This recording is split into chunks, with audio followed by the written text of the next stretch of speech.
Autre anecdote sur Mahmoud et Ayez. On raconte qu'un jour, Farouk et Mas'ud assistaient à une revue de l'armée de Mahmoud. Il y avait dans le camp des éléphants et des troupes innombrables. Le roi était monté sur une hauteur. Ayez et Hassan accompagnaient Mahmoud et passaient avec lui la revue de l'armée. Les éléphants et les soldats rendaient la face du monde semblable à un chemin intercepté par les fourmis et les sauterelles. L'œil du monde ne vit jamais une telle armée, et personne auparavant n'avait contemplé une telle réunion. Or le grand roi délia sa langue, et parla en ces termes à Ayez. « Mon enfant, cette grande quantité d'éléphants et d'hommes est à moi, et ainsi tout cela t'appartient, puisque je t'aime au point de te considérer comme mon roi. » Bien que le célèbre Mahmoud eût prononcé ces mots, Ayez resta tout à fait indifférent et impassible. Il ne remercia pas le roi en cet instant et ne fit même aucune réflexion. Hassan, étonné, lui dit « Un roi te fait tant d'honneur, à toi, simple esclave, et tu restes ainsi, immobile et insouciant. Tu ne te courbes pas, tu ne te prosternes pas, en témoignage de ton dévouement. Pourquoi n'agis-tu pas avec le respect convenable?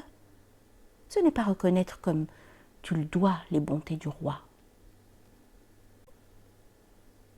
Je dois faire deux réponses à ce reproche, dit Ayez, lorsqu'il eut entendu ces paroles.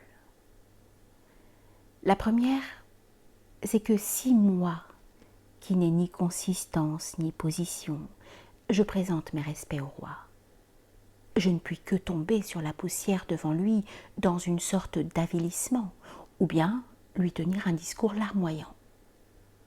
En faire trop ou trop peu à l'égard du roi, il vaut mieux ne rien faire. Qui suis-je pour entreprendre une telle chose en face de tout le monde? L'esclave est au roi, et le respect qu'il a pour le roi est tout naturel. Qui suis-je si ce n'est obéissance? Car tout est obéissance envers le roi. Quant à ce que cet heureux monarque fait chaque jour à mon égard, et surtout à l'honneur qu'il m'a départi aujourd'hui, si les deux mondes proclamaient à la fois ses louanges, j'ignore si ce serait en rapport avec ce qu'il mérite. Pourquoi paraîtrais-je avec ostentation dans cette revue? Qui suis-je pour attirer l'attention sur moi? Si je ne rends pas hommage au roi, et si je ne lui fais pas de protestation de fidélité, c'est que je ne me reconnais pas digne de le faire. Lorsque Hassan eut entendu ce discours de Ayez, il dit « Bien, ô roi Ayez, je vois que tu es reconnaissant. Je te donne un certificat pour constater que tu es toujours digne de 100 faveurs du roi. » Puis Hassan ajouta « Donne-moi l'autre réponse que tu m'as annoncée. »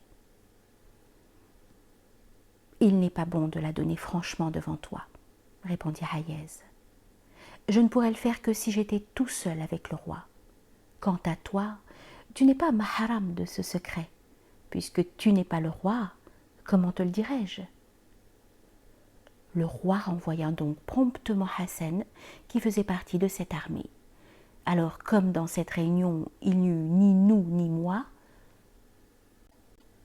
car il n'aurait pas été bon que Hassan y eût participé par la valeur même d'un cheveu, le roi dit à Ayez « La réunion est actuellement intime. Dis ton secret. Donne-moi cette réponse particulière. »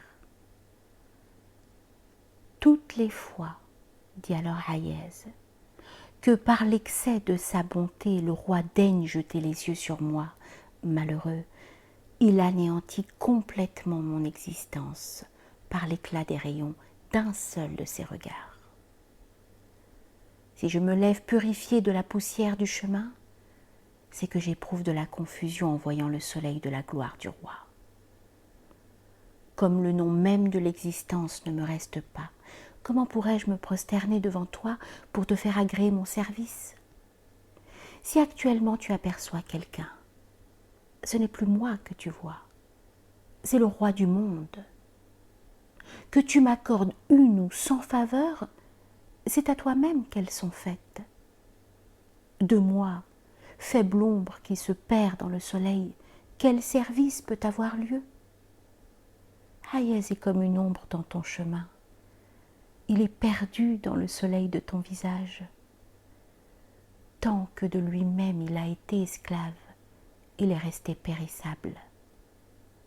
Fais à son égard ce que tu voudras. Tu sais ce que tu dois faire. Et il attend.